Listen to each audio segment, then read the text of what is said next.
Okay, so it should be recording now. All right, so let's begin by going through the stuff we covered last week, right? So we talked about expression. What exactly are the expressions? This is one of the core things in functional language and functional programming. Expression are things that you write out, right? It doesn't have to be just a number. It can be things like variable name. It can be a string. It can be a number, an integer, floating point, or even object. Right? These are all expression. Most expression evaluate to some value. Some of them will define. We actually defined it last week. It doesn't actually evaluate to the value, but most of them are. And you can bind a name to an expression. It's analogous to declaring a variable, right? Declaring a variable to have a certain value. In here, you basically map the name that you want to name the expression with the actual expression.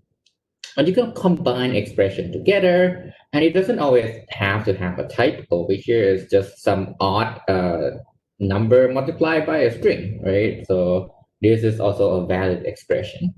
And to get the value of out of the expression, we talk about the model on how do we evaluate it, right? One way you can do this is called substitution model. What is a substitution model? Basically, you replace, right?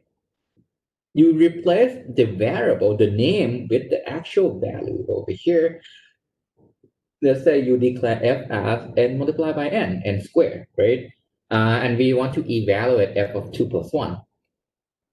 First of all, you say, okay, 2 plus 1 is 3, right? So now you can replace the occurrence of n with 3. And this is what you're going to get, right? If f of 3, you replace n with 3, it becomes 3 multiplied by 3, eventually you get 9. And that basically it terminates to a value of 9. And when I mention termination, this is another topic involved with the expression, right? If everything is a function, in functional language, everything is a function. When does an evaluation of an expression reduces to a value, which means they terminate, right? So the question that we asked last week is, is it possible to reduce every single expression in a finite step? And the answer is no, right? You can define a loop where a loop is an int and it returns itself. So this means that it never actually terminates to anything because it basically is to call itself recursively forever, right? If you use substitution model, it replaces loop with loops, then just go on forever. Right? So not every single expression reduced to a value in finite step. All right. So we talk about the function calling styles, call by value, where you reduce first and then substitute, or call by name, which you substitute first and then reduce to try to actually reach the value. And both strategies should evaluate to the same final value. And that's a theorem where as long as our expression involve are pure functions with no side effects, they will terminate to some value. And if CBV, the call by value, terminate, the call by name will terminate, but it doesn't do the other way around. Call by value, every single function argument is evaluated once. Call by name is you delay evaluation if you don't actually use it in the function body, right? And by default, scalar is CBV. You can invoke CBN by here using this arrow sign. This will be called by name. And we actually try to play around with this and ask what happened. So anyone try this out and actually see what happened? Which one terminate? Let me label it 1, 2, 3, and 4. 1, 2, 3, and 4. Which one will terminate? All right, wake up, guys. It's 10 o'clock already. You think to terminate. Why?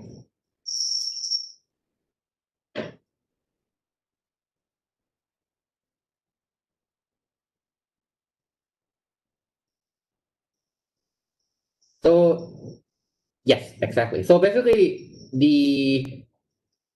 the two will terminate, and you basically what happened here is you replace, right? You replace 1 plus 1 into x, and over here the function actually returns just x, right? So that's it. You get 2 as a result. Uh, the problem. So if you look at this, right? Here in the theorem, here if CBV terminate, then CBN will also terminate, but not the other way around. Over here, actually one terminate because one is just called by value. I forgot to notice this part. This is called by name. This is called by value. So called by value, basically you replace x with the value, right? You don't delay that expression. Over here, the call by name, you delay it. So because you delay that evaluation, it means that loop stays there. Over here in the first line, you don't delay the. Oh, actually, my bad. Okay. Let me redo this again. Right? Okay. Yes. I'll go slower, and because I was wrong. To terminate.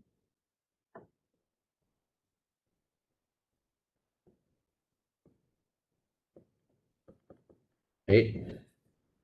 So what happened is if you do call by value, you actually evaluate the expression, which means that over here you have 2 plus 1, right? And you have loop. You don't delay the evaluation, which means that before you go left CBV, X int, Y int, right? It will start, okay, what's 2 plus 1? That's 3. What is loop? Okay, I'm stuck here because loop is loop. Because this call by value, it try to evaluate what is x and what is y before you replace the value of x into the function. So it say, hey, okay, what's 2 plus 1? 3. All right. What's loop? Loop, not all right, because loop will then try to get what's the value of loop. Let's look at the second line, call by name. This is what will we get from this? 2 plus 1, that's 3, right? But because we delay this evaluation, we delay this call by name, what they would do is basically they don't evaluate it yet. They just leave it. Okay, x is 2 plus 1. Y is loop. And I'm not going to try to evaluate loop. I'm just going to stick it there. Let me replace both of these things into my function. And this is my function. The only thing I need is x. So I'm going to replace this with 2 plus 1. Loop is gone because loop is not getting replaced anywhere in the call by name version. So you get 3. Over here, the problem is you need to evaluate both of this so that you get 3 for x, and y is unknown because it doesn't terminate. For the first case, it's the first case and the second case, right? For the first case, y doesn't terminate, which means that I cannot, even though I know that x is 3, I cannot replace x inside my function with 3 yet because I'm trying to evaluate y, but y doesn't terminate. In version 2, this is version 2 and this is version 1. In version 2, what we do here is, okay, I see the function. I see that, okay, I'm going to take x, I'm going to take y. I don't care what x evaluate to. I don't care what y evaluate to. I'm going to replace any occurrence of x and any occurrence of y in my function. And in my function, I only need x, which means that I'm going to replace x with 2 plus 1. And because 2 plus 1 evaluate to 3, this thing evaluate to 3. Do you understand what happened here?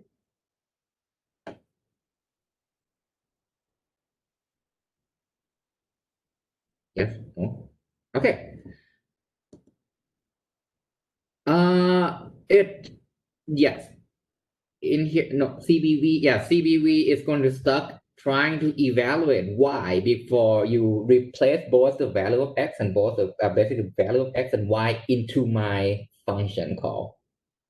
And because y doesn't terminate, it's going to get stuck there. That's why if CBV terminate, CBN will terminate. Over here is the inverse. CBN terminate, but CBV does not. Right? So you get the big picture basically here with the theorem as well.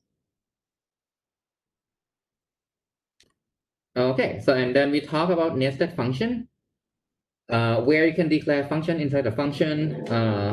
Over here, outside of the scope, from this point on, SQR means nothing, right? Why? Because I declare square inside the sum of square. Outside the function sum of square, SQR mean nothing. This is a scope. It's every. Okay, so let me go back to the question. So just to evaluate, yes, the rest are stuck, right? So if you go back to this by default 3 and 4 will get stuck regardless because you replace x with loop. Right? So 3 and 4 is gone. That's going to get stuck. In CBN, this is going to define E input only when it's about to be used in code block. Yes. So in CBN, you are going to just take the expression as it is. You don't evaluate it. You basically you go and replace my expression, blah, blah, blah, blah, blah, blah, until you need to actually get the value. Then you evaluate it.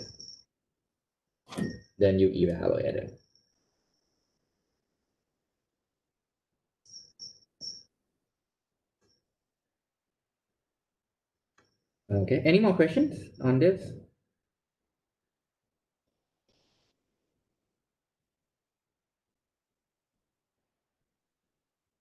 So 3 and 4 stuck for sure because you replace x with loop, and that doesn't evaluate to a value. Nested function, there's a scope, right? So square only seen inside sum of square. So basically we left last week with the slides. Now, let's wake up everyone. So we're gonna move on to lecture 2. I promise you I'm gonna have a break every hour. Go get coffee and everything to make sure you are awake and ready to proceed in our marathon, 4 hours marathon. So let's talk about functional language. Some of you told me that you tried before, like Haskell and hopefully you find it interesting. Personally, I don't like programming in functional language because I've been programming in C, C++, and more iterative language for too long. But this is natural if you treat everything like a function. And now that you install Scala, we should formally define what is a functional language, right? So let's actually try to define what's a functional language. Basically, a program is created by applying functions, right? This is true in most programs, but in functional language, function has a pretty well declared properties. It's a math function, as simple as that. Function definition are basically a tree of expression. It consists of a bunch of expression. And but as we said earlier, expression evaluates to a value in most cases, right? So it means that of our function, which is a tree of expression, will in most cases evaluate to a value. What is the value? The value is the output you cares about. Basically the output of your program, right? And we treat in functional language, we do treat function as a first class citizen. What does first class citizen mean in human language?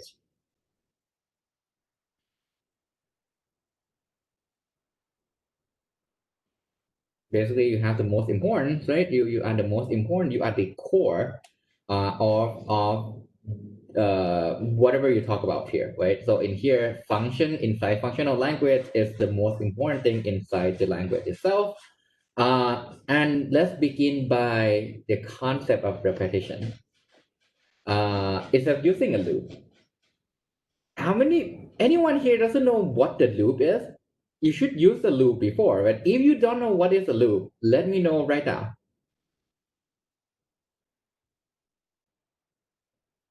Okay, no one yell out loud or type out loud in chat. So I assume everyone knows what's a loop.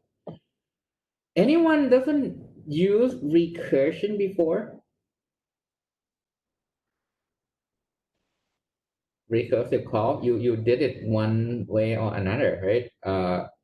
Okay, cool.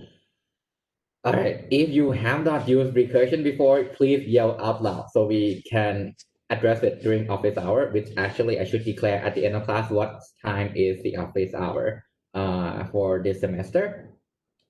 Basically here, what you can say is you can basically write a function if you want to repeat things over and over and over again as a function that takes an input, right? Input of some type. Whenever I have the variable name and the colon here and the type, this is type of the data. Okay. And we'll formally declare what the heck is the type here because it should have a better formal definition. This is a variable name.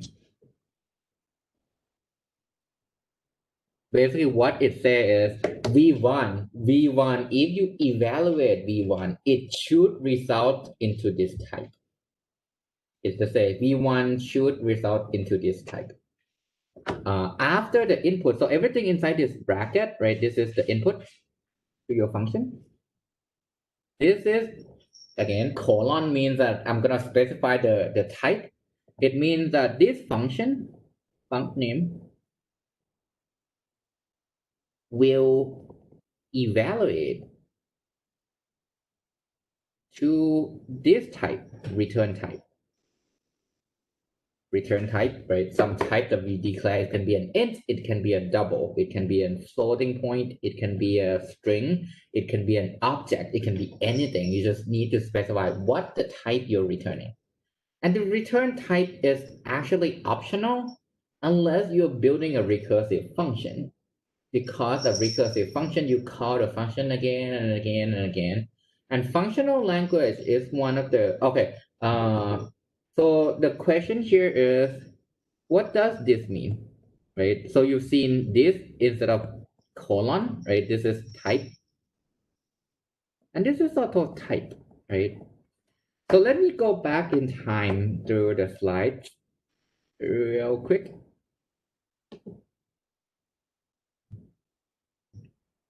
Here, from this example, the arrow sign just say that instead of call by value, I'll call by name.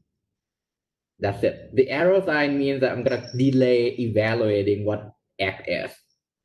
I'm going to delay the evaluation of X. I'm going to call it by name by replacing whatever is this input inside my function. Does it answer your question? Okay.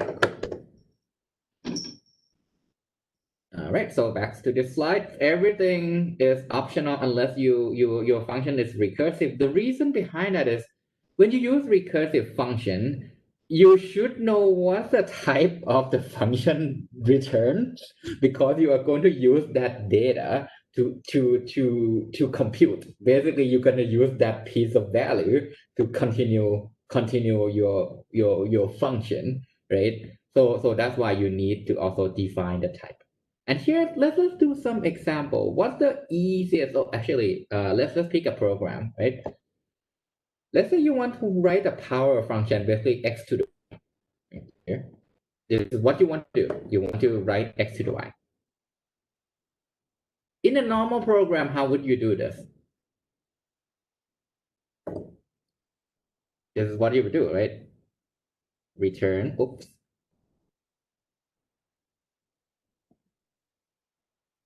Something like x multiplied by x. Handwriting, sorry. Multiplied by x, multiplied by x, multiplied by x, and this is y times a. And you can do this with a loop.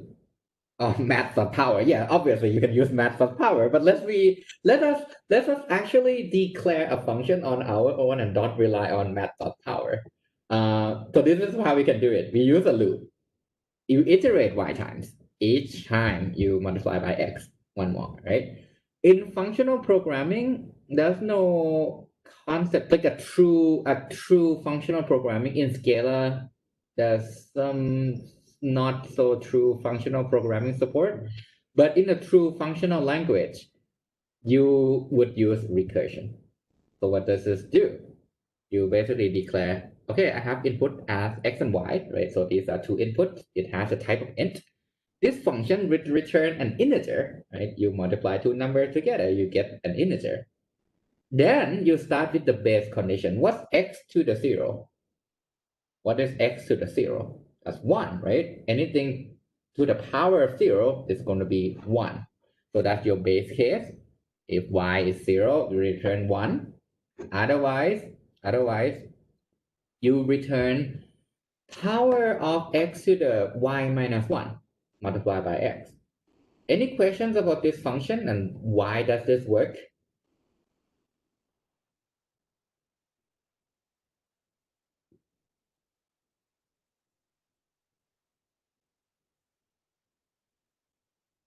Okay, if you have a question about why this works, ask me right now. I'll continue move on slowly. Feel free to keep asking.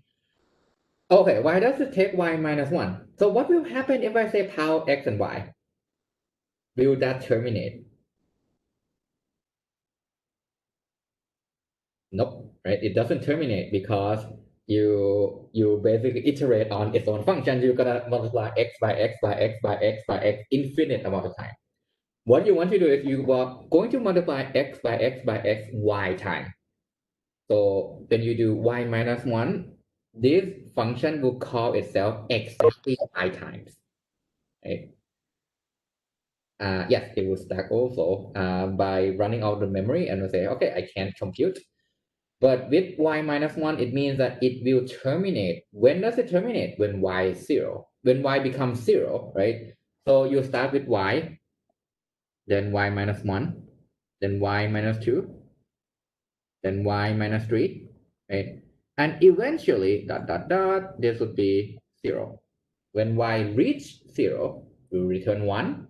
The next, you go up the stack, right? You go up. The next function call is power of x 0 multiplied by x. Power x of 0 is 1, so this is 1 multiplied by x. Then you go up, you return, right? You return x. What is power x of 1? That's x. So you basically now you return x squared, blah, blah, blah. Right? So this, if you say you want to write this out on a whiteboard, this is what you are going to get, right? Let's say x is 3 and y is 4, right? So basically it's power of 3, 4, right? Then you are basically returning this power of 3, 3 multiplied by 3, right? This is basically what is defined right here.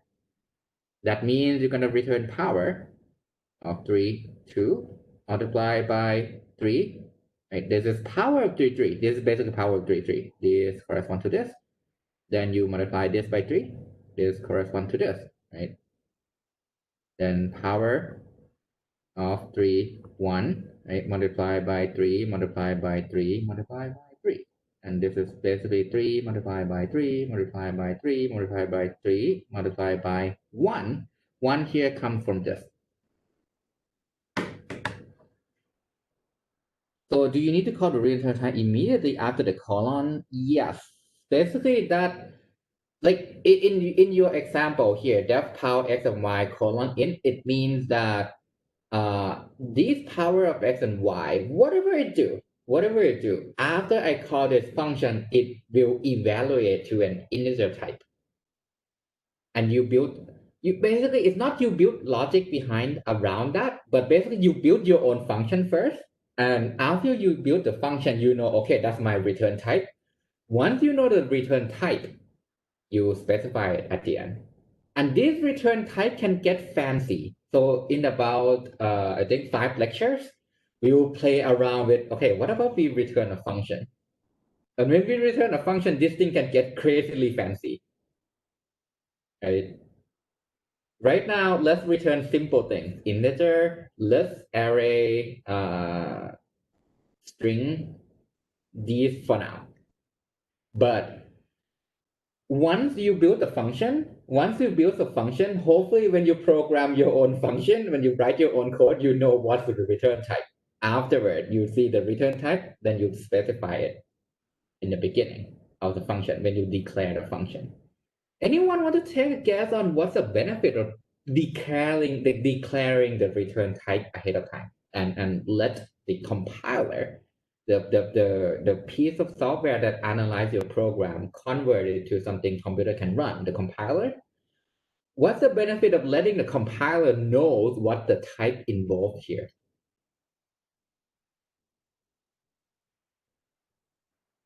Optimization, yes, you can actually do optimization. You can actually, this is actually safer, right? How many of you write code in C and see warning that say, hey, you're converting integer into a floating point, and over here you're converting integer into double. How many of you have seen those warning before when you write code in system skill? So these are signs that you are doing conversion without letting the compiler know. These are implicit, right? This means I'm doing implicit conversion. I don't declare the conversion. The language allows for implicit conversion. The possible failure with implicit conversion is, let's say integer is 4 bytes, a long integer is 8 bytes. If I convert long integer into integer and somehow the integer is greater than what what the result can hold, it means you are writing buggy program, right? In functional language, you declare the type carefully. So the compiler would actually actively yelling at you, hey, that is wrong. It's type mismatch. You need to deal with it. Because these are potential things that can create bugs, right? That would cause the program to fail. So these allow some type safety, right? And while scalar has a root, so let's come back to the content of our class. And thanks for the question. Those are interesting for sure. And I think this discussion also keep you awake as well. While scalar has a loop, recursion is a more powerful construct than a loop. So we're gonna stick with recursion for now. This class is actually a lot about learning. Oops, no, I clear everything. I just want to clear the last line. Basically, let me highlight this, right? Power. Okay, this is for annotation, so I can save this and you know what to focus on. Right? Anyway, so I just want to clear up the last line. But yeah, I clear up everything. The last bullet point is because function are values. This is actually what it means to have a function as a first class citizen. This actually is a value. Defining a function just bind, right? It basically binds expression to a name. No actual execution happen during this binding process. So when you do def pow, right? This means that when you do def pow of this, you just basically bind the word pow, like you bind the word pow to here, this block right here. You basically said, hey, the next time I see pow, this is what I'm going to replace it with. If y equals 0, 1, else pow of x, y minus 1 multiplied by x. Because function are values, pow will evaluate to some values. So this process of defining a function just bind the name pow to the function body. Any questions about this example?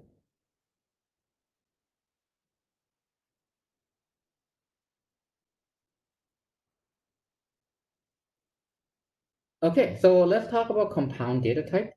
Basically, so far we talked about single data items, such as number, Boolean, conditional variables, functions, right?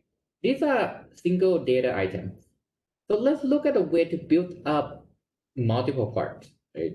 We will then need to use something like an array, something like a linked list, right? Most program requires complex data type. So how do we do this? Let's look at the first, I guess the simplest form of compound data. What is a tuple? A tuple is basically a fixed number of items. It can be a pair. What is a pair?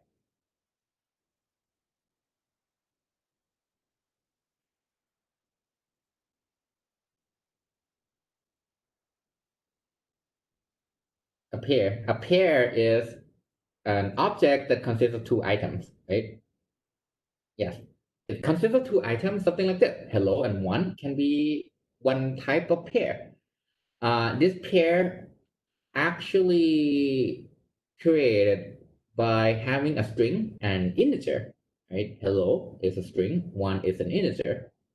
So one example of a tuple is a pair. The rule of a pair is simple. So if you have the value of the pair is this.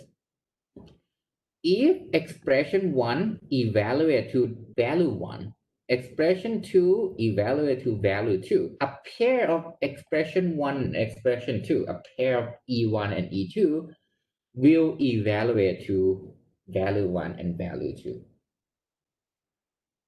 For the type, if E1 has type 1, E2 has type 2, E1 and E2, this pair will have the type T1, T2. Any questions about this? It's pretty simple. The first item, the values is put into the first thing in the pair. The second item, the value is the second thing, and the type follow the first and the second item. And you can bind a pair to a name, something like val t equals hello and one, right? This would basically mean that I'm gonna bind t and val, unlike def, val actually evaluate right away. Basically t now evaluate to hello and one.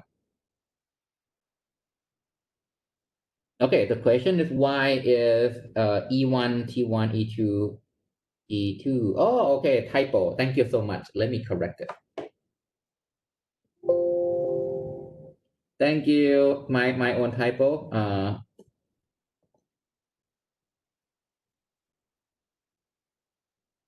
Current slide here. That should be the correct version. Thank you so much. Yeah. So yeah, E2 is type 2, then E1 and E2 should have type 1 and type 2. Accessing each component in scalar, you just use the underscore. Right? You use the underscore here to say, hey, I'm gonna access the first and the second item. So let's say I have a tuple, which is a pair. You can use dot underscore n to get the nth item. You can also unpack, right? Unpack the pair by using val, because val evaluate it right away. Is it similar how we do this in TypeScript? So I'm not familiar enough with TypeScript. Uh, so let me look it up for you, and I'll answer the question. But basically, dot underscore means that I'm gonna access the kth item. And let's say T is a pair, so this is a pair. Val A and B extract the first and the second item. So A would take the first item, and B will take the second item.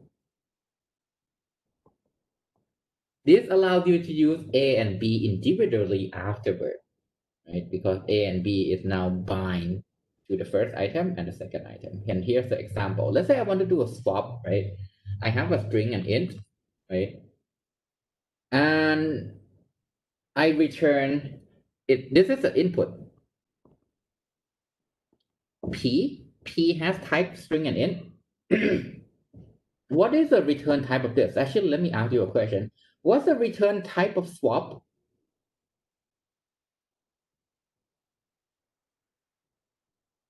It's a tuple of what type? It's a tuple of what type? Is it string in or in string?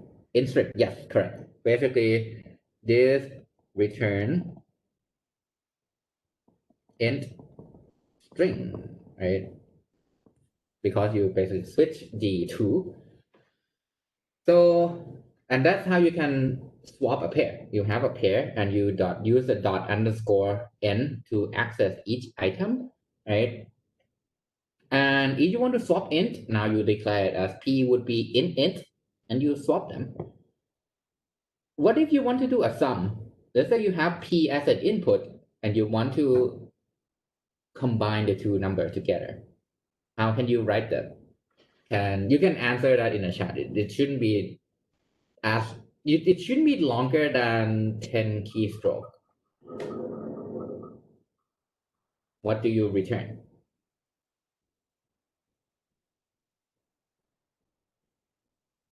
How do you write a sum? Yep, p1, p1, p dot underscore 1 plus p dot underscore 2 is as simple as that. Basically, this is return an int. And what if you want to sort p1 and p2? If p1 is lower than p2, you return p1, p2. If p1 is greater than p2, you return p2, p1. This is how you can do it, right? If p1 is less than p2, return itself because it's already sorted. Otherwise, you do swap int. Basically, you can call earlier function, right, which would return p2, p1.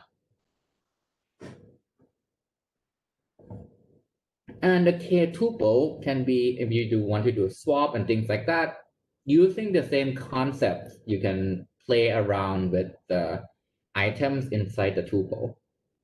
And you can also have the nested tuple. You can have a pair inside a pair inside a pair inside a pair. That's also fine. And one now this means that I can have something like a recursive data type. And the first recursive data type we will talk about right now is a list. Right? It's a list. How many of you here doesn't know what a list is?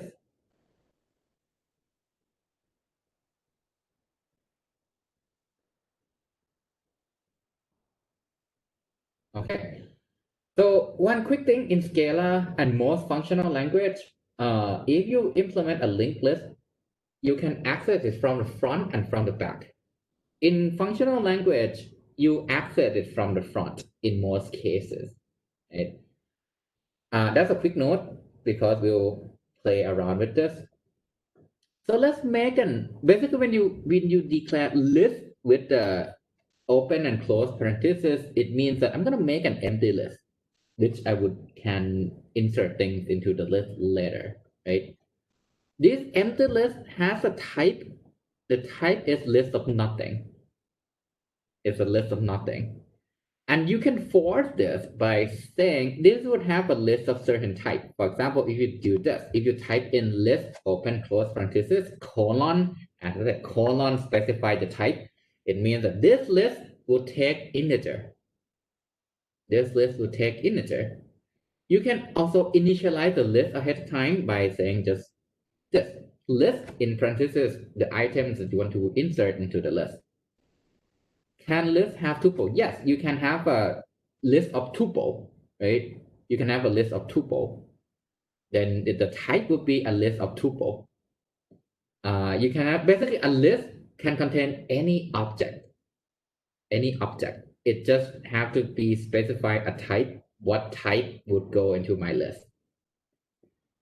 And the way you create or add items into the list is you can stick that in the front, and I'll show how. But one quick thing is in Scala things are immutable. We'll talk about what immutable means. But basically every time you put new items into the list, you create a new list. You create a new list. And here's how you can put things into the list. Let's say you have a value v and e2 is a list. So this is a list. This is a value. Right? So this is what L is. L is something like 1, 2, 3, right? And let's say V is 6. Let's say what you want to do is you want to do this. This is L, right? 1, 2, and 3. You want to basically insert 6 at the beginning. You can do this. Basically, E1 colon E2 will put E2, which is the old list, right? And then the value E1 would be stick in the front. by using this double colon sign. Where was I? Okay, so basically the double colon will stick E1 in front of E2. The result is going to be a list of T. T is any type that the list is taking right now. So E1 right now, let's assume E1 has type T. E2 is list of T. T can be any type. Integer, double, string. I just want to use a variable named T to represent whatever it is. The requirement is E1 has to be the same type as the list. If you're inserting a number, the list should be a list of number. If you're inserting a string, the list should be a list of string.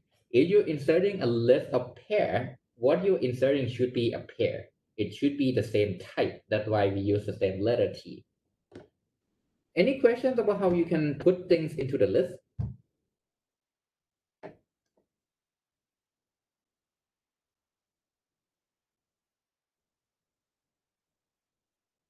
Okay, so we now talk about the way to create a list, to insert something into my list.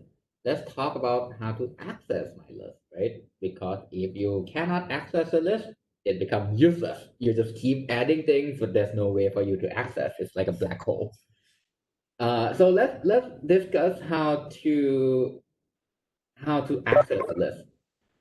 But before that, let's set some standard, right?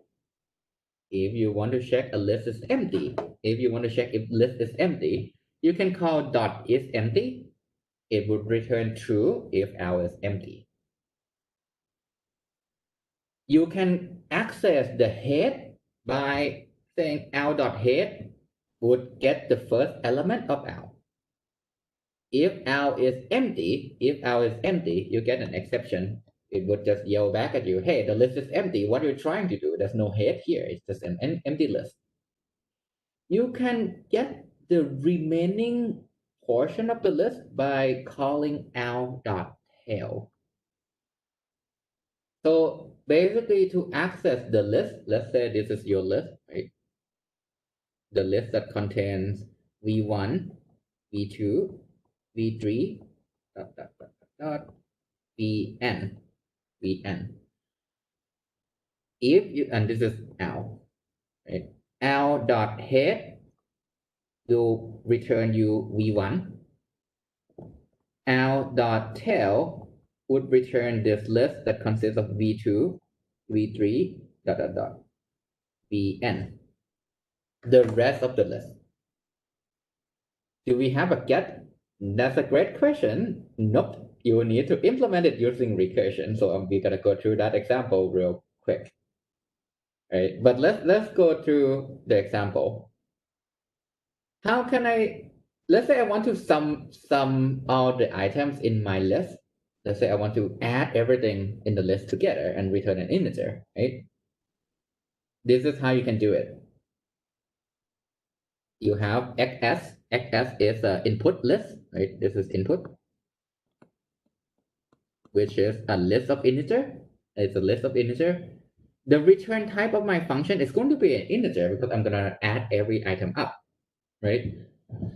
If my list is empty, I'm gonna return 0. Otherwise, I'm gonna add the head, right? I'm gonna add the head with the sum list of the tail. Any questions about this function? Basically, what it does is, if I have an empty list, I'm gonna return 0. If not, I'm gonna take the first element. Out, right? And then I'm gonna have this cloud of like the rest of everything. And I'm gonna do a sum list on the rest of everything. Whatever that returns, I will add that head to it. So fs.tail give you the tail, like everything other than the head, the whole list. Basically, let's say your list is v1, v2, v3, right, and v4. This is your list, and let's say this is l dot head is v1. L dot tail is v2, v3, and v4. Does that answer your question? Basically, it gets everything except for the first element. All right, so quick, not so in class exercise because it's only one line of code, but how can I reverse the order of my list? So if I have a list of 1, 2, 3, 4, 5, 6, the result should be 6, 5, 4, 3, 2, 1. How can I do that?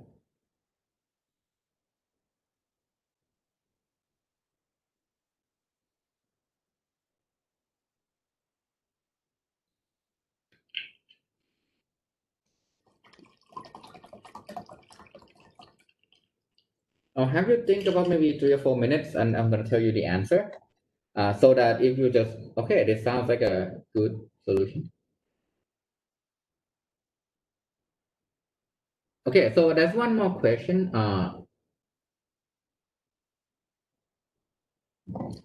So the question was like, if the default link is a linked list, how to define a random access array of like an array basically? You use tuple. So tuple will give you a well-defined n items that would be basically the tuple would I guess map to an array, right? Because you know you want to get the nth item, you can do that. A list is something you can keep inserting. The tuple has a fixed size. Okay, so this is how you can reverse the list, right? It takes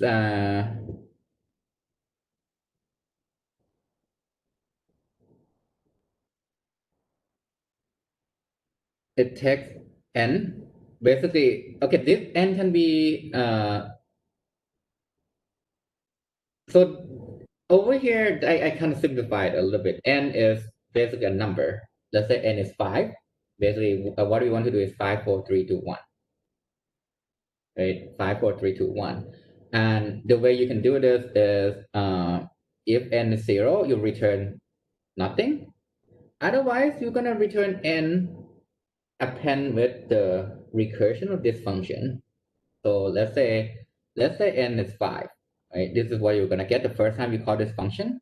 You're gonna get 5 colon that's range of 4, right?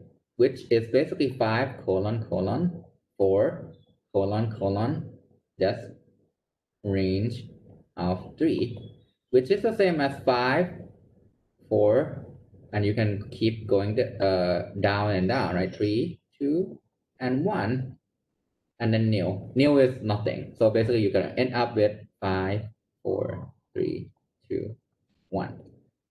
Any questions here? Because I'm gonna have to delete this because the next line would use some of the space here.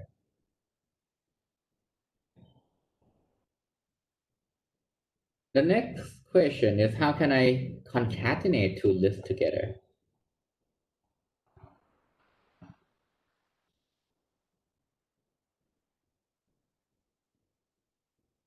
And for the interest of time, because I have some in-class exercise for you, you can concatenate the list by basically check if the first list is empty, you return the second list. If the first list is empty, you return the second list. Otherwise, you are returning the head of the first list and the concatenation of the tail and the second list. Why does this work? So let's say xs is 1, 2, 4, and ys is 6, 8, and 10. Right? I'm going to go through this example. Basically, if I go through this function, the first iteration, xs is not empty, right? It's still 1, 2, 4. So what I would do is I'm going to return just 1 colon concat 2, 4. That's my first list, right? And then 6, 8, 10. Right? which means it's 1 colon colon 2 colon colon concat 4, right?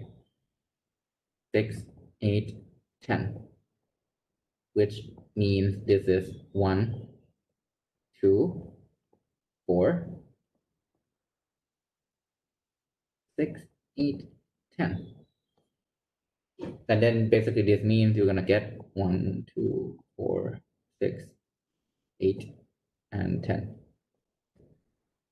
Any question from here?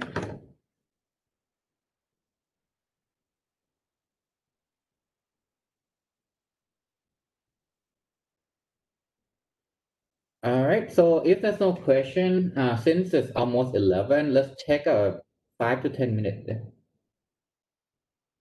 Why there's no x dot hey? What does it do? You mean the last step? Which part? You mean the blue part or the green part? The blue or the green? After 1, 2, 4? Okay, so after 1, 2, 4 is directly this condition, right? X is now empty because we finish X. Once we finish X, you're gonna return YS, the second list, right? The second list, which is this part. This is YS, right? And this is basically if you trace the recursion. Oh, okay. So that's a great question. So why can't we just do XS colon colon YS? The colon colon doesn't support the case where the front side is a list. As simple as that. Because you need one element. The type doesn't match. You need the actual one single item. That's why you need to do this.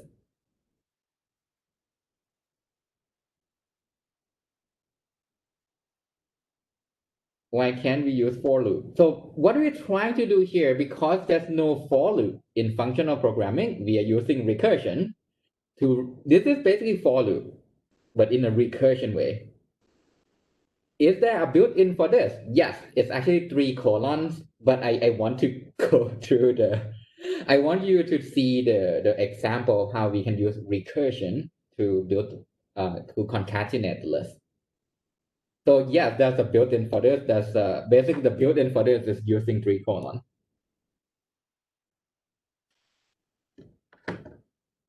So does this answer all your question? Any more questions from this example?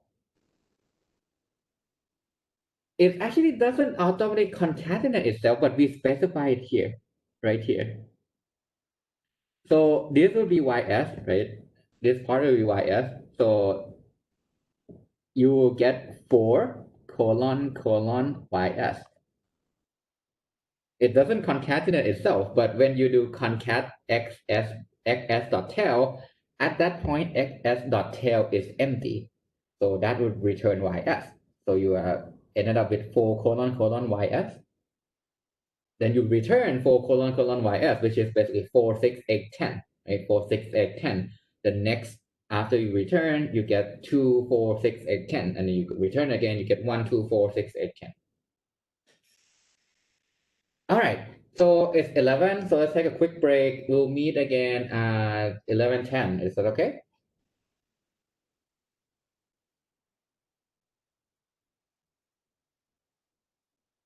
Okay, cool. Go get coffee, freshen up.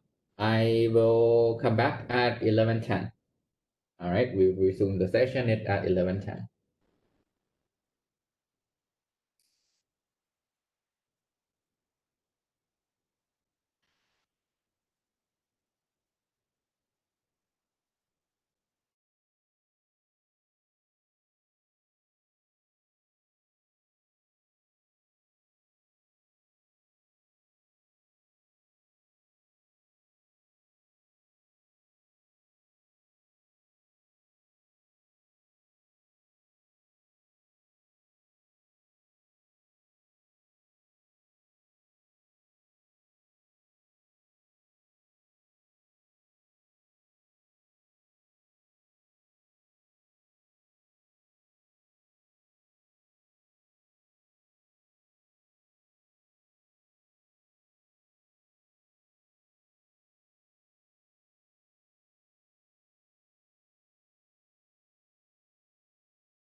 All right, are you guys back?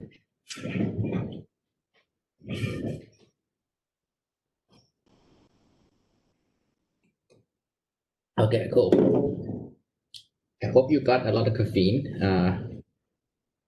We'll stick to this marathon for I think 11 more times. So we'll see how it goes. The next thing, actually, one more thing I really need your help with. If you feel like you're passing out because it's been too long and you need a break, yell out loud on the chat that, hey, can we take a break soon? I'll find a good cutting point so we can properly space out things. The way I plan it, as I said, is about like every hour we'll have a break, and then we should be done around like 12:30, and then we move on to the in-class exercise.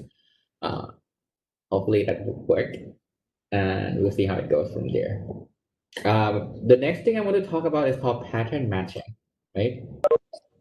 The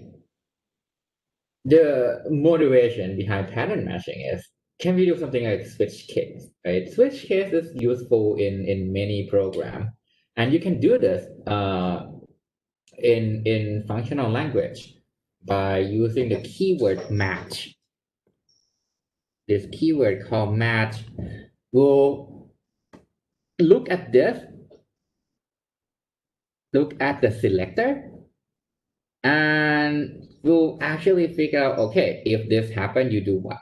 And here is the example. Here's an example. Do you see the keyword match right here, right? You define a function that I want to sum the content of my list. The function take in a list, it return an integer. You do pattern matching on your input xs, right? So let me use a different color here. Xs is your input. You match xs to different pattern. If xs is nil, if xs is empty, return 0. If xs is non-empty, this arrow sign, sorry about this, it's PowerPoint again. It should not be arrow sign. When I try to type in the arrow sign in PowerPoint, it auto correct to the actual arrow sign. So let me correct that from current slides here. So if you have a list that are not empty, right? Something like this.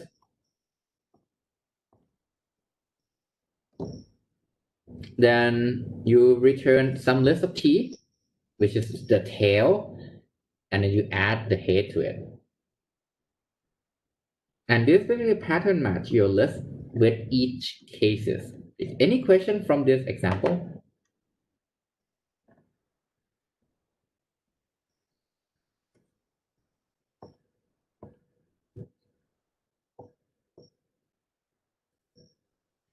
Okay, so what's the benefit here? The benefit is it's safer, to be honest. It's like you get the warning if you're missing any cases. If your inputs that you're trying to match doesn't map to all the cases, then you get a warning. You get a warning although if you have duplicate cases. It's more concise, which means that your code would be smaller, basically easier to read, right? For sure. And basically, this is going to be a lot more easy to read compared to when you have a ton of function calls, right? You basically have pattern matching and you're done. And here's an example of how you can do pattern matching to break down the tuple, right? Over here, you have a list of int and string, right? And you want to do pattern matching. And you say, okay, if the pattern matching is in the list, right, you can extract the first item by number and name, right? So number right now would be an int, name would be a string corresponding to the number of the first item and the name of the first item. And you can put in more cases as you want afterward through pattern matching. this will break down both the number names for you. Basically, you break down the pair. Right? And for start point, let's look at the following code, right? In here, you want to count up from 1. Basically, you want to count up from 1 to n. 1, 2, 3, 4, 5, 6, 7, 8, 9, 10, right? And then inside the function, basically, you have the function called count from one value to another. And it returns a list of int, right? And then if basically the function itself is basically you would count from the variable from to the variable to, right? And you return count of 1 and n because you want to count from 1 to n. You can then make this more clean because in this case, you know that this 2, right? This 2, this is n, right? This is n. So over here, you can basically replace 2 with n, right? Replace 2 with n. The count function only take one input from, right? And then you could count from 1. This is how you can reduce the complexity of your function. So the point here is if you have the function and you know that, hey, this function is too big, it's hard to read, one thing you can do to help, say, your friends who would then need to look at your code and develop some other function for you is to do substitution. If you know the content of certain things, you would then replace it, right, with what you know already to make the function more compact. So we're not going to do the in-class exercise now. We're going to move on to the next part of the lecture. We'll do this in-class exercise once the lecture is over around, I would say 12:30, 12:15. We'll switch over to Discord and we'll go through the exercise that asks you to do a square root using Newton's method. So if you go to Canvas, you see in-class exercise 2, there'll be a document telling you how to do this. Basically, this requires things like recursion and loop. And let's continue on for look at pattern matching. And I'm going to show you a piece of code. Okay, let's answer your question. When you said call count twice, where is that? You mean in here and in here? Okay, so these count belong to this function. This is a recursion. You count from here to here. This count actually belong to a part of this function. It's a different function call. Yeah, so the last count, right, as we said last week, that the last line right before the curly bracket, which is this thing, right before this, that's the return value. So we are going to return count 1. And what is count 1? It would check, okay, what's count? You look at depth count, you change from to 1. So basically 1 would go into here, right? So you replace this become 1 and this become 1.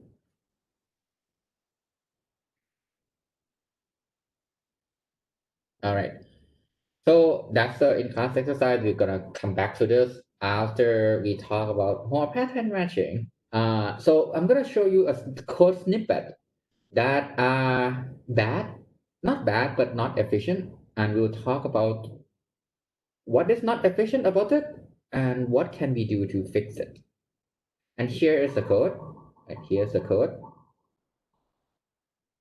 Forget this part. Forget this part for now. Forget it for now. And look at this part. Look at this part. Why is it bad? And the reason behind why is it bad, think about what would happen if you call this to badmin. The first badmin start with 1, 2, 3, 4, 5, 6, 7, blah, blah, blah to 30. The second was 30, 29, 28, 20, blah, blah, blah to 1. Right? Think about it. I'll give you maybe 5 minutes to think about it. Feel free to discuss it on the chat. Feel free to ask me questions like what's going on. I don't understand what you're trying to say here. And we'll talk about how to improve it.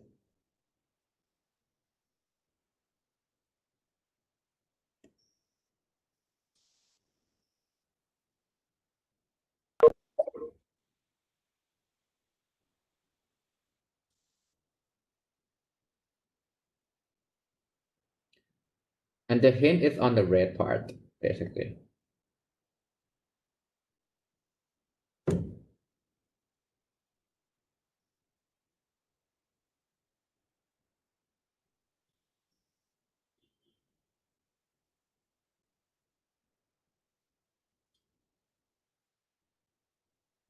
Oh, okay, that's a great question. You're getting there, actually. So your question is it too vague to do x dot head less than badmin x dot tail? I mean, it is a valid call, right? Badmin x dot tail would return a value, right? So if you follow this logic, badmin x dot tail, you get an integer. X dot head is an integer. So you're gonna compare two integers together. That's fine. That's fine in terms of correctness, right? So do you agree that this is correct, but this is long?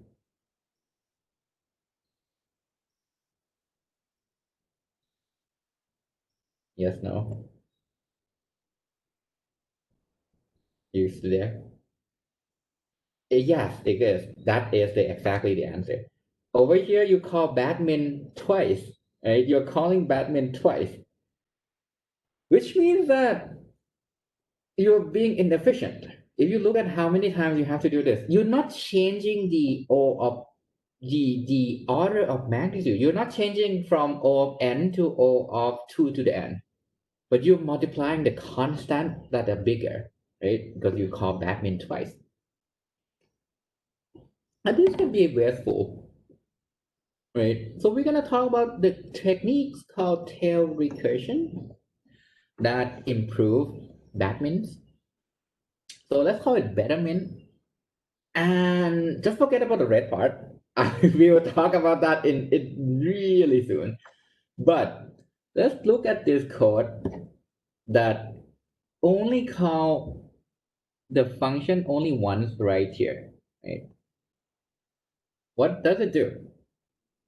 It's basically going through this statement, right? If you ended up with the tail, you just return the head, right? If tail is empty, basically, if you only have one item left, you return the head. You return that item, basically. Then you are assigning this temporary variable essentially to to basically capture, okay, what's the minimum of my tail, right? You call the recursion on the tail list only once. You store them in this variable. Then you use that variable to compare, right? This call the function once instead of twice. And note that the red line is still there, but you see how this would be faster.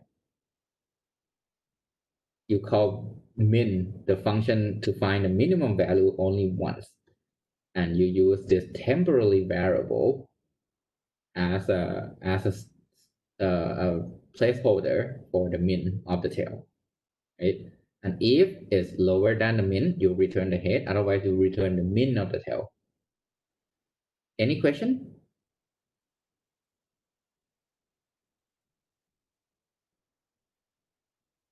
Okay. So let's fix the first line. What if the input is all ones, right? Okay, that's a great question. What if the input is all ones? Then the tail min would return one. You see why the tail min would return one? Because at the end of the day, right? At the end of the day, you're gonna go through the list. So let's say it's 1, 1, 1, and 1. You're gonna go through the list from this size down to this size, down to this size, and down to only one element, which then return 1. right? Because you are gonna hit this line. Once you return 1, tail min, this is basically 1, right? This is basically 1 because this return 1.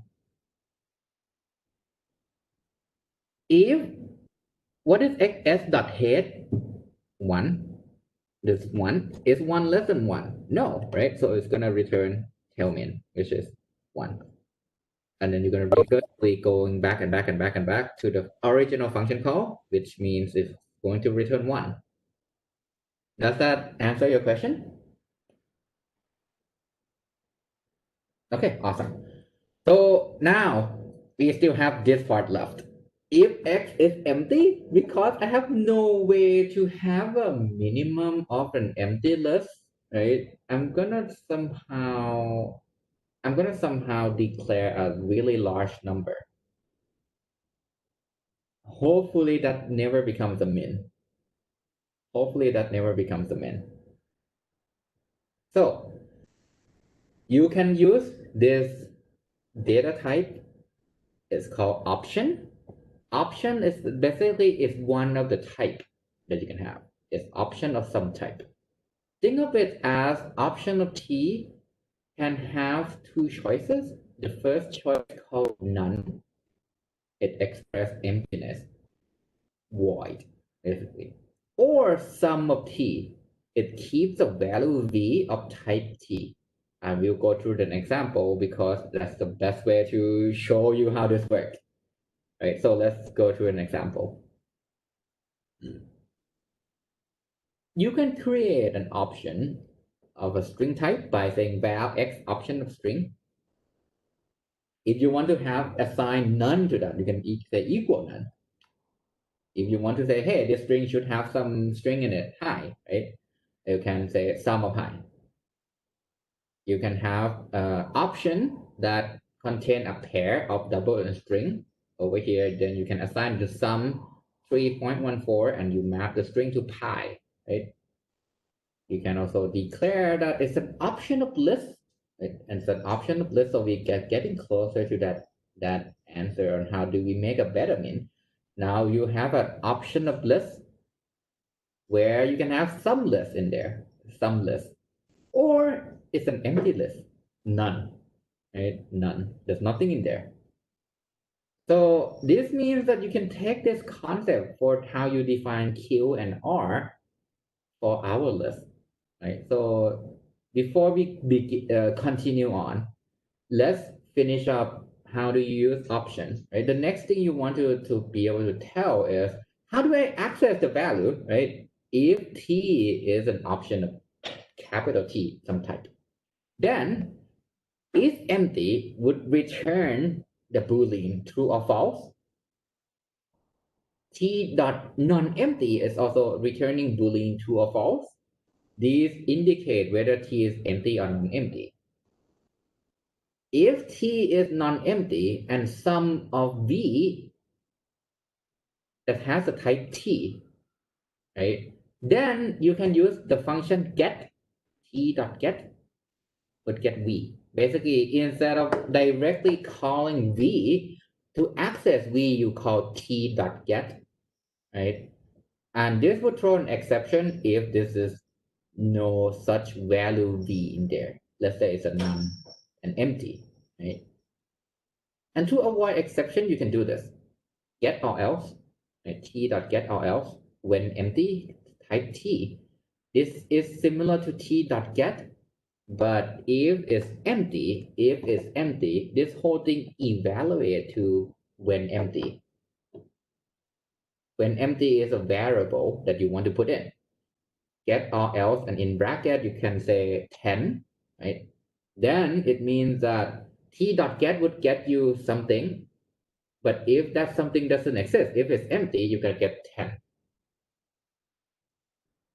And pattern matching will work with option. And the way you, most of the time when you're dealing with option, this is how you would do it. You use pattern matching, right?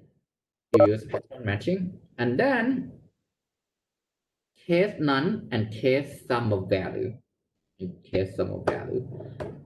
Case none, what do you do? Case sum of the value, what do you do? So let's go back to our example, finding the minimum value of my list, and let's use option to fix it, right? So let's fix it. Let's fix the weird case XS when it's empty. And this is a code, right? It's actually really simple.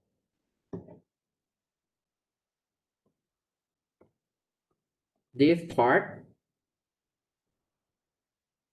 is similar to the earlier example, except for this, this, this part, this part. You have XS, right? XS is the list of int, right? If, and then this is the difference as well. Instead of returning an int, you return an option of int. If XS is an empty list, instead of returning that weird value, now you return none. Basically, you are declaring that if I'm trying to find the minimum of an empty list, no such thing exists.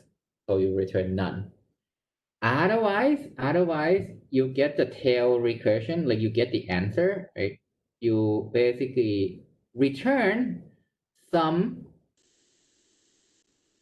of v, where v is the minimum value.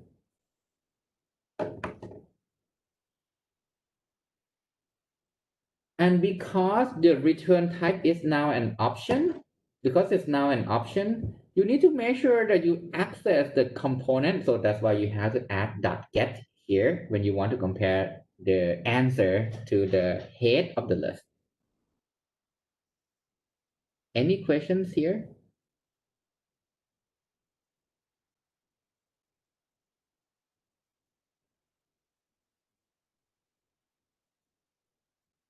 Oh, okay.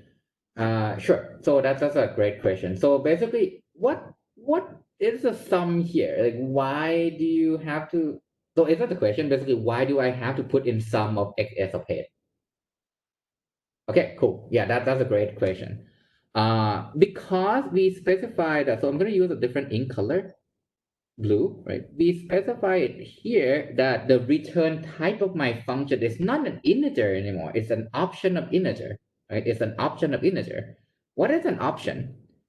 Option can have two things, none or sum of v, sum of value, right? XS dot head, that's the value. So if you just return XS dot head, there will be a type mismatch because it's not an option. You want to return an option, the way you can create an option out of the value is to declare sum of v. So instead of returning v or XS dot head, you then return sum of XS dot head. Does that answer your question? Basically, because you want to return an option and XS dot head is not an option, it's an int.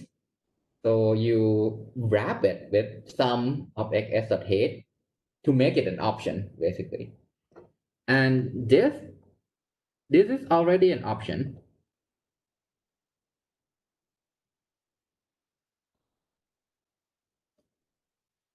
It means to only, exactly, basically it makes sure the type that you declare is consistent. Basically, it's consistent across the whole function definition.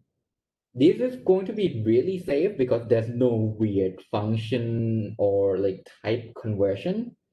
And everything here, if you notice, is well declared. Everything here is really well declared. This has this type, this has this type, and everything match exactly as what is defined. And we can do more things. We can actually separate the empty and non-empty cases, but let's not do it, basically. Well, actually, I have an example of how you do this, actually, right here. This is the two separate case where this part is the empty case, empty list. And this is a non-empty list. The only difference here from the early example is Notice that there are two functions. This is function number one, and this is function number two. Over here in this example, there's only one function call. Over here, there are two function calls. The first xs.is empty, just get rid of the first possibility. It's first possibility that my list is empty. If list is not empty, do this. If my list is not empty, do this. Now your non-empty case can return an int, right? You notice that this is now returning an int.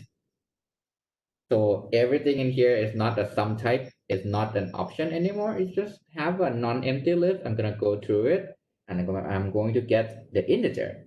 Once you have an integer, before you return, just say sum of that function, the result of that function.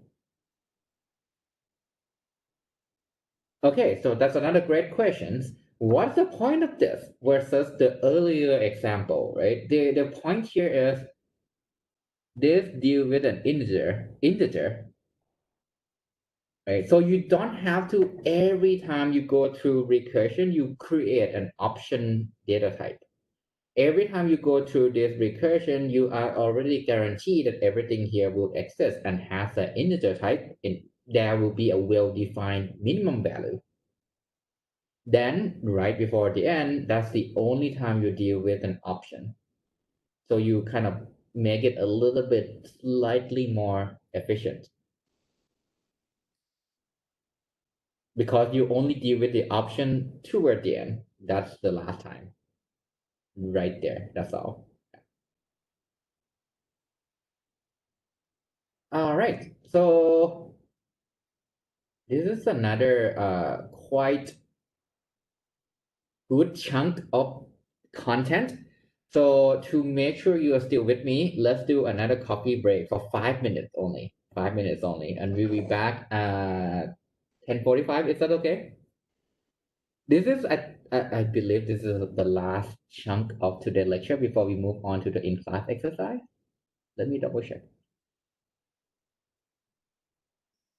Yes. So this is the last chunk before we move to in-class exercise, but it's a slightly different concept from the option. There's a break in the flow here. So let's actually do a 5 minutes break. We'll meet at 10:45.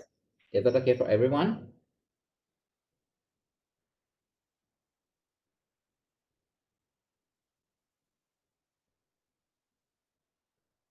Okay, cool. Let's come back at 10:45.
All right, are you guys back?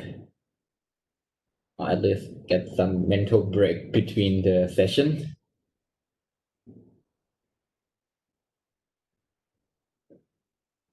Yeah, I kind of realized there's no way for me to check if you guys are back or not because I cannot just ask that, hey, if you are not back, say something.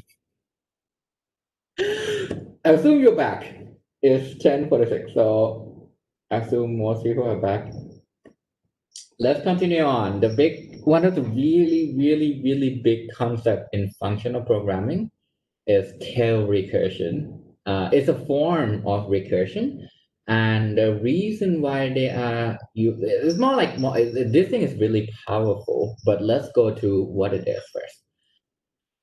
Let's look at a function called factorial, right? Where you evaluate a factorial by, obviously you can do this, right? Fact of 4 is if n is 0, return 1, otherwise return n multiplied by fact of n minus 1. Any questions about this thing? It should be pretty self-explanatory, but any question about the syntax?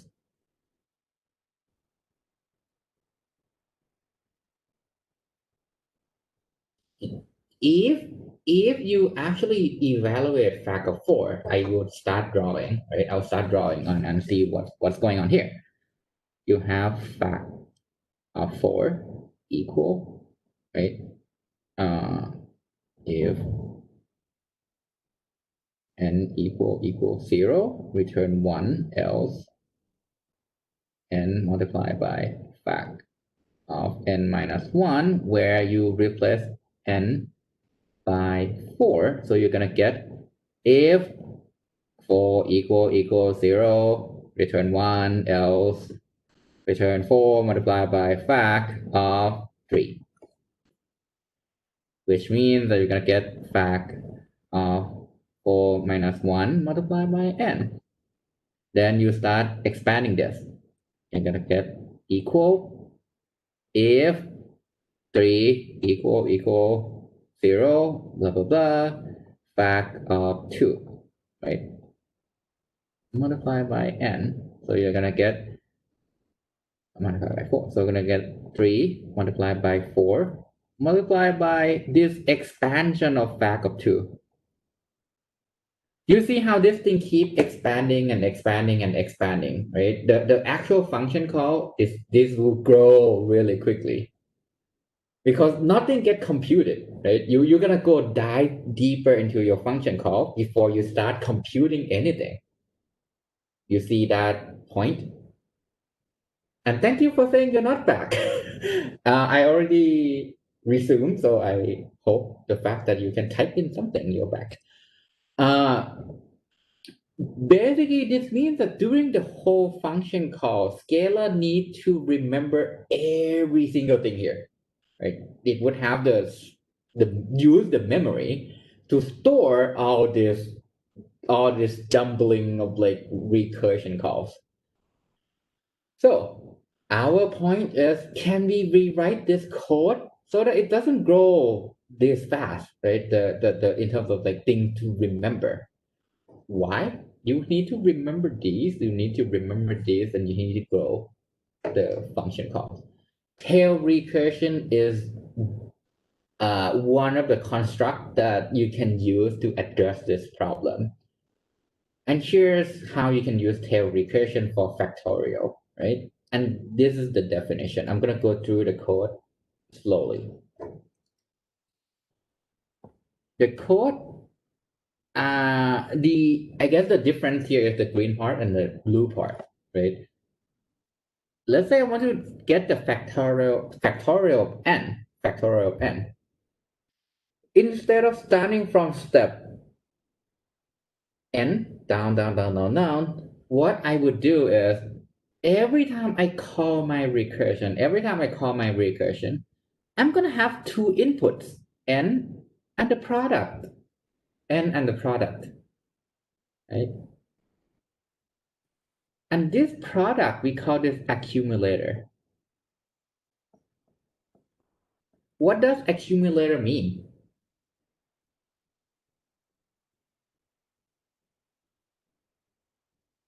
in English, my bad. What does accumulator in English mean?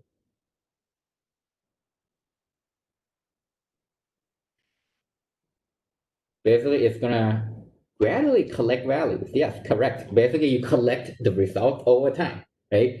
So instead of doing the normal recursion, what you do here is when you call recursive function, you're gonna accumulate the partial results by multiply the product, right? This this is the initial condition. In the beginning, you start with 1. You multiply by n. That goes into my recursion.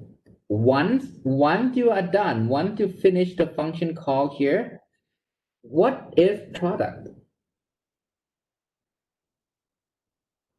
What is the value here? Can someone tell me what's the value of product when n is 0?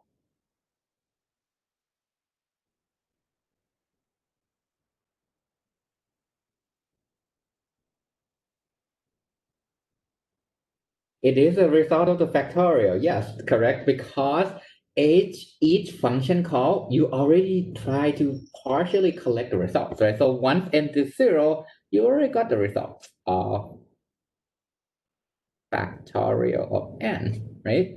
And let's break this down slowly. Basically, in the first iteration, when you do this, it's basically tail fact, right? Of, let's say n is 4, so it's tail fact of 4 and 1. What is tail fact of 4 and 1? That is basically tail factorial of 3, right? That's n minus 1. And product here is 1, right? So it's 1 multiplied by n. What is n? N is 4, right? This is product.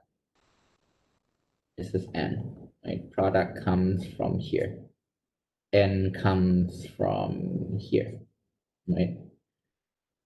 This then means that it's tail factorial of 2.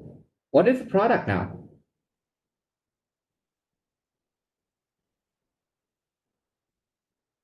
Yes, it's actually 3 multiplied by 4 for the whole thing, but product is 4 because it's 1 multiplied by 4. What is n? N is 3, so you've got to get this, right? And I'm gonna continue on over here at the top because I have room. Basically, that means I have a tail factorial of 1, and what is 4 multiplied by 3?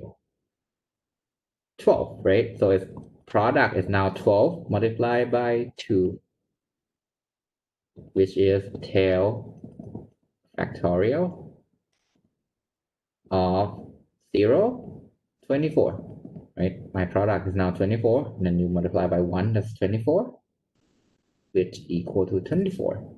Same results, right? But you see this doesn't my function call doesn't grow weirdly exponentially.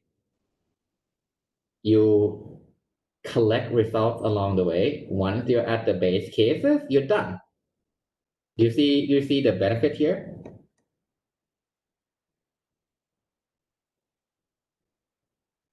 So the difference here is the last line of the function is a call to your helper function. Right? If you look at the code here, the last line, which is right here, the last line here is a call to your helper function. Right? It's not the to itself, but to a helper function that performs tail recursion. And the benefit is the stack frame can be recycled. The stack frame, which is related to the runtime management of the computer's memory, is basically use a lot less memory. And this compile to a nice iterative program, the program that you write in the normal way, with no additional state for each stack call. So this means that it makes compiler life easier, right? It makes the compiler life easier, which means that compiler can spend time on doing something more useful.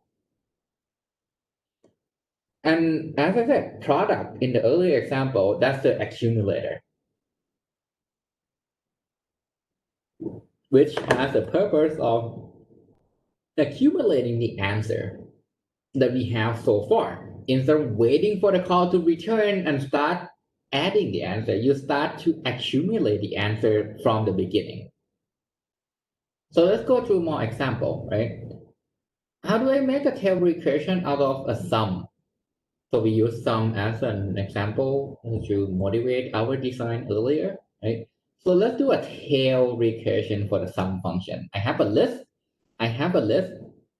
Then I want, why does IntelliJ wants me to import scalar annotation tail recursion?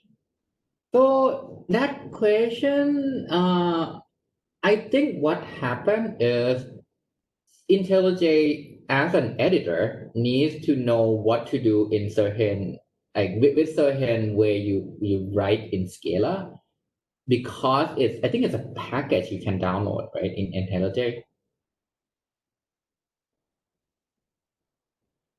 Is that correct?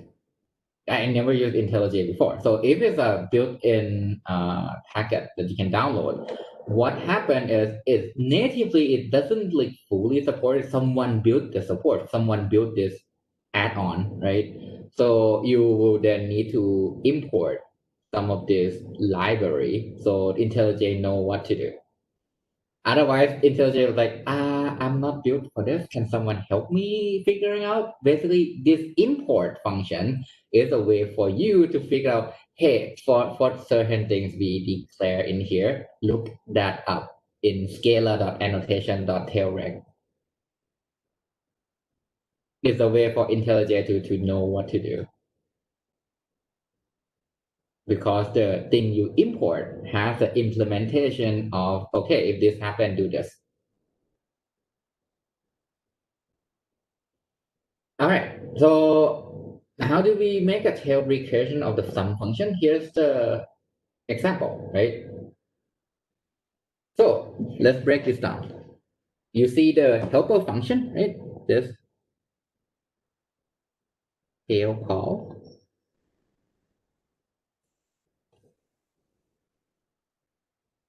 How do we start accumulating? In Factorial, we start with 1, right? Over here, if you want to summarize things, not summarize, if you want to perform a summation of items in my list, what do I start with? What value should I start with?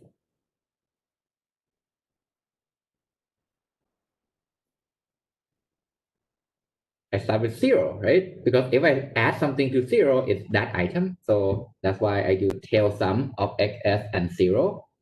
Xs is my list. I want to sum the list. Accumulated starting from the value 0. So 0 comes in here as an accumulator for the first time you call the function. So everyone got why do we put in 0 here?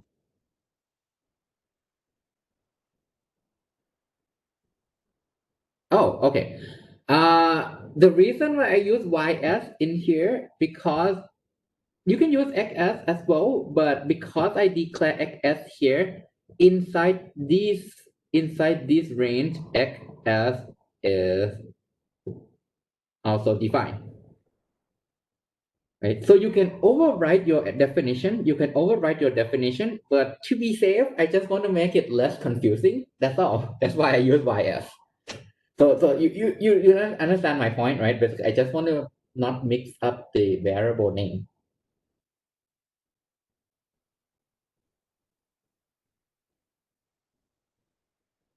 Now ys, the first iteration ys is exactly the same as xs.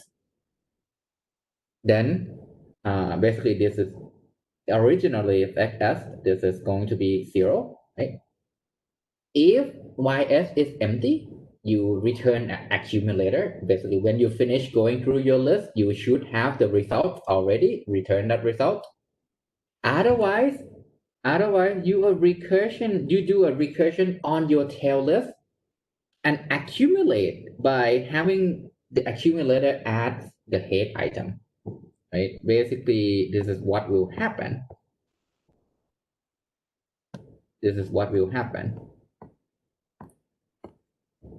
Let's say this is our list, 1, 4, 7, and 10. Right? So let's say this is our list L. When you pass in the function, right, you are going to do this. Basically, this is not empty, so you do tail sum of ys dot tail. So what's ys dot tail? That's 4, 7, and 10, right? And what's the accumulator? Accumulator is now equal to 0 plus 1, right? Because the first item, this part is 1. The accumulator here is 0. Is tail sum the first line to be executed? Yes. When functional programming, if you look at this program, what def tail sum do is I'm going to define what tail sum is. I'm going to define what it is. I'm not running anything here. Until I see the line that use tail sum. The first line that use tail sum is this line. Let me change the ink color. This line. This is the first line I use tail sum. Right? Inside def tail sum is just a definition. I'm not actually running it until I call tail sum xs of 0. The reason why the def has to happen before the actual function calls is so that when you call the function, you know what tail sum is because it's already defined. Otherwise, you're gonna get an error saying, "Hey, I don't know what tail sum is." Right? So, does it answer your question?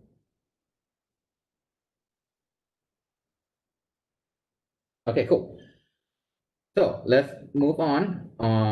After you get the first item, which is 1, the accumulator is now 1, right? So the next call is tail sum to y.tail, which is this, right? 7 and 10. What is head? Head is now 4, and you add it with the accumulator, right? So accumulator is now 1 plus 4, which is 5. What is xs.head? Ys.tail is now just 10, right? So you're going to do accumulate 5 plus 7, right? And then this is the tail list, right? And then the next cycle is 12 plus 10, which is 22, and you return. So now you return 22. Any questions about this example?